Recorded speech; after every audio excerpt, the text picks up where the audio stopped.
बाहर आओ, तुमको मालकिन ने बुलाया है, आओ। मालकिन? ये मालकिन कौन है? रहबर ने कोई जवाब नहीं दिया।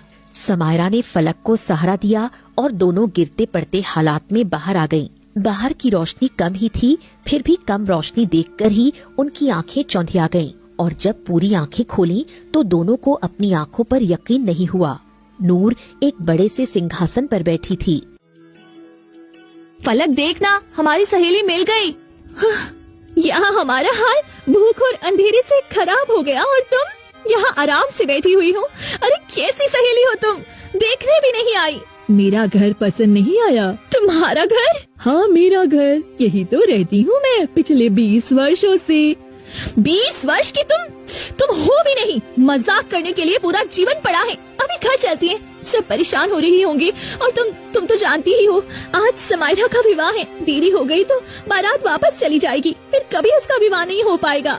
गांव वालों को जानती हो ना, कैसे कैसे लोग हैं, पंचायत बिठा लेंगे वो लोग। फलक की बात से नूर को कुछ फर्क नहीं पड़ा तो अमारा को गुस्सा आया। वो फलक को वहीं छोड़ नूर के पास आकर खड़ी हो गई और उसको खींचते हुए बोली, नूर बहुत हो गया मजाक, चल गांव चलते हैं। मुझे डर लग रहा है, क्या जवाब दूंगी बाकी के लोगों को। समायरा ने जैसे ही नूर का हाथ पकड़ा, नूर ने उसको जोर से धक्का दिया जिससे अमारा दूर जा गिरी।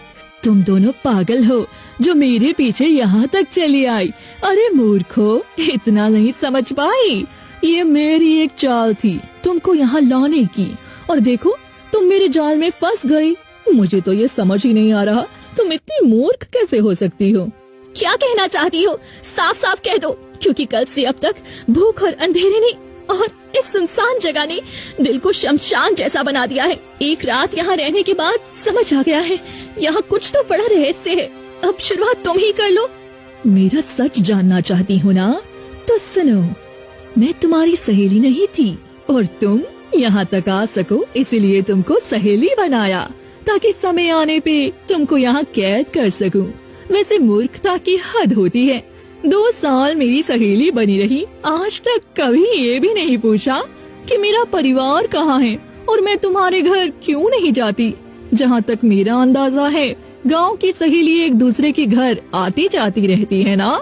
क्योंकि तुम बोलती थी दोस्ती बस घर के अंदर तक नहीं जाएगी। अब मुझे समझ में आ रहा है तुम ये सब क्यों बोलती थी। अब मैं सच्चाई जानना चाहती हूँ, बोलो क्या रहस्य है तुम्हारा।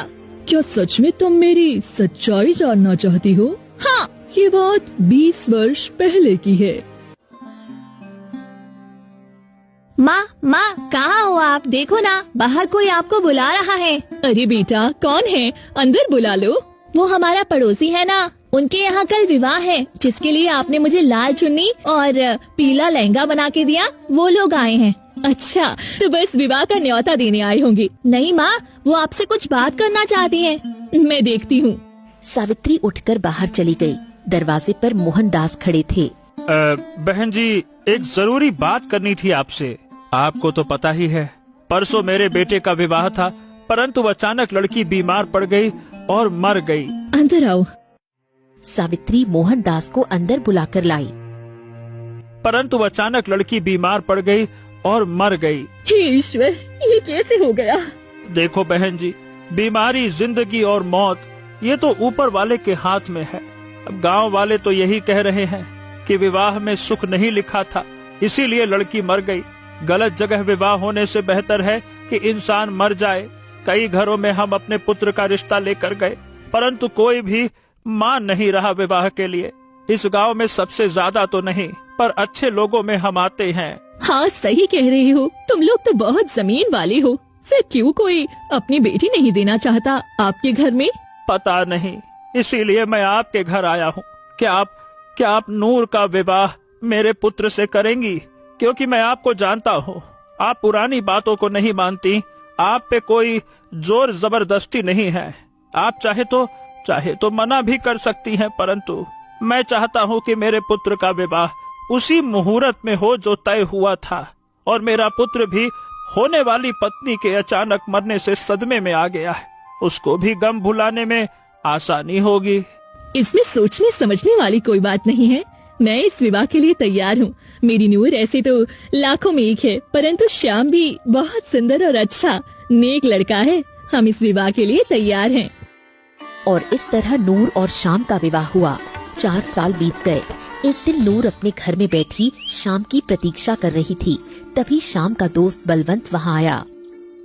अरे भाभी, आप अपने घर का रास्ता भूल गई हैं क्या? बिल्कुल सामने घर है और कभी घर भी नहीं जाती हैं। आपकी माँ बोल रही थी एक दिन मेरी पत्नी से। क्या बताऊं भैया, शाम जी देर से घर लौटते हैं, सुबह सुबह निकल जाते हैं, घर में कोई नहीं होता है।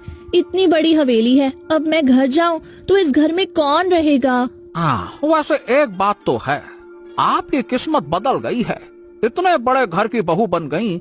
आपके यहाँ तो अनाज भी 6 महीने का 12 महीने खाना पड़ता था। सच कह रहा हूँ ना? नूर को ये सारी बातें अच्छी नहीं लगी, फिर भी उसने कुछ नहीं कहा। वैसे भाभी, आपके दिल में कभी ख्याल नहीं आता कि इतने सारे पैसे लेकर कहीं भाग जाएं? अरे ये मेरे पति हैं, मैं उनके पैसे लेकर कहाँ भागूं? उनका जो है वह मेरा अपना ही है, मेरे अलावा उनका कोई भी नहीं है। बाबूजी भी जब से गए हैं तब से सारी जिम्मेदारी इन्हीं के ऊपर आ गई है। बलवंत वहाँ से चला गया।